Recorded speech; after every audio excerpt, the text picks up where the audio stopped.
qu'il envoya le Fils qui a été, le Fils qui est et qui sera pour toujours. Vous avez demandé ce que signifiait engendrer. Bon, c'est cela que cela veut dire. Ce n'est pas quelque chose qui s'est passé dans le ventre de Marie, non. Dieu a donné une partie de lui afin de devenir plus proche de l'humanité. Et grâce à Jésus, si vous êtes tenté, Dieu comprendra. Si vous avez des problèmes, Dieu vous comprendra. Et grâce à Jésus, il a un amour encore plus grand. Mais ce n'est pas tout, car Jésus est venu pour nous représenter. C'est le message de la Bible. Voyez-vous, vous avez commis des péchés. Vous avez tué. Nous avons déjà écouté M. Ahmed Didat en train de condamner des gens à l'enfer éternel. Et nous avons tous peur de la colère de Dieu. Amis, si vous avez une idée de nos faiblesses, qui d'entre nous est assez fort pour se déclarer bon pour le paradis, et dire, Dieu, ici, vous avez une personne qui est bonne pour le paradis, une personne qui n'a fait que du bien dans sa vie, j'ai bien traité ma femme, j'ai donné aux pauvres, j'ai jeûné régulièrement, j'ai jeûné depuis l'aube jusqu'au coucher du soleil, je n'ai jamais mangé ni bu en cachette.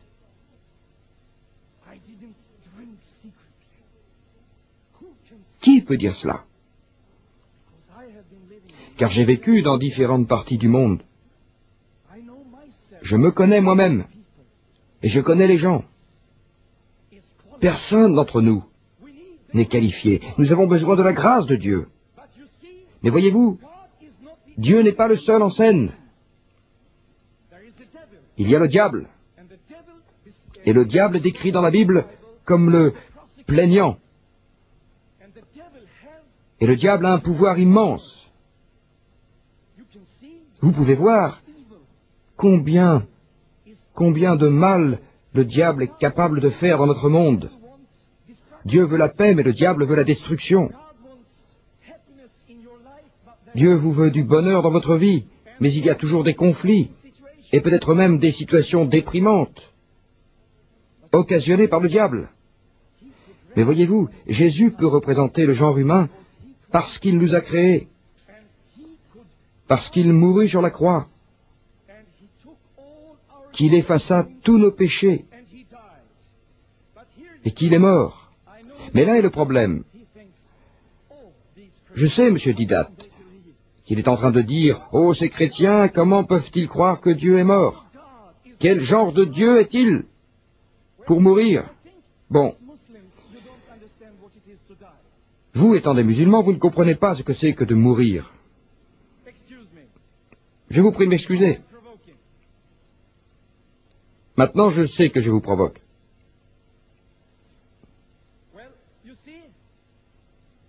Mais voyez-vous, quand Jésus mourut, vous savez ce qu'il fit? Quand Jésus mourut, c'était comme s'il entrait par les portes du royaume des morts. Maintenant, Jésus, en voulant sauver le genre humain, voulait montrer son amour, et il mourut parce qu'il paya la pénalité de la mort. Mais le problème est encore là. Le diable est encore là. Le roi de la mort et les portes de l'enfer étaient sous le contrôle des démons. Donc Jésus devait mourir, non seulement pour souffrir. Jésus mourut pour se présenter aux portes de l'enfer et aller directement vers les démons. Je ne vais pas vous regarder maintenant. Pour conquérir le procureur et prendre le pouvoir des mains des démons et les ouvrir pour l'éternité, pour tous ceux qui croient en Jésus-Christ.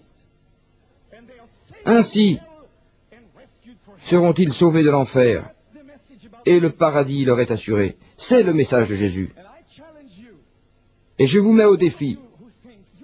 Tous ceux qui croient qu'ils sont si bons, qui croient qu'ils n'ont pas besoin de grâce. Bon, essayez d'aller au paradis par vous-même. Mais si vous avez besoin de grâce, vous devez accepter Jésus. Il fera tout pour vous.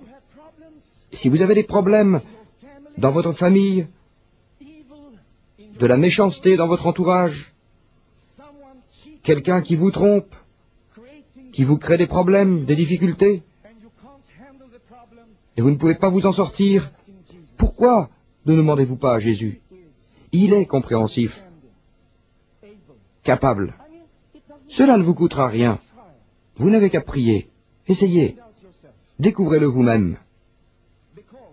Parce que nous pouvons avoir une discussion intellectuelle là-dessus. Mais peut-être qu'une telle discussion vous mettra en colère. La Bible dit que Dieu est si grand que vous ne pouvez pas le comprendre. Mais vous pouvez l'expérimenter.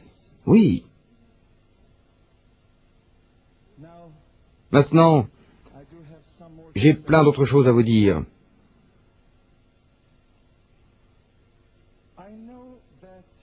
Je sais que M. Didat n'aime pas les miracles de Jésus et qu'il pense que Moïse était plus grand parce que Moïse était capable de créer un serpent du bâton qu'il avait en main. Quelque chose d'effrayant. Mais quand Jésus vint, et vous avez écrit un livre sur ce sujet, quand Jésus vint, le premier miracle qu'il fait, c'est de changer l'eau en vin. Et vous avez dit que Jésus a rendu les chrétiens alcooliques. Mais vous n'êtes jamais allé en Israël, car là-bas, ils ont des experts en production de vin très pur, avec beaucoup de goût. Un vin qui ne contient même pas 1% d'alcool. Et nous utilisons ce vin dans nos églises lors de la Sainte Communion. Croyez-vous que Jésus voulut les rendre ivrognes? Non, non. Mais dites-moi pourquoi lorsque vous parlez de paradis, mes chers frères, pourquoi lorsque vous parlez de paradis, dites-vous, quand nous serons au paradis, il y aura des rivières de vin pour tous les musulmans. Savez-vous pourquoi Jésus manifesta sa gloire en créant du vin à partir de l'eau et donnant une superbe expérience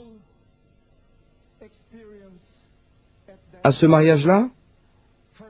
Premièrement, Jésus a choisi de venir à ce mariage, car ce fut un événement prophétique, pour créer l'amour et le bonheur chez les gens.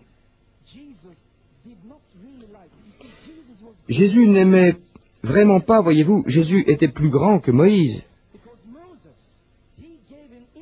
Et non pas comme vous le dites, parce que Moïse était plus grand que Jésus. Non, parce que Moïse donna une illustration avec ce serpent effrayant.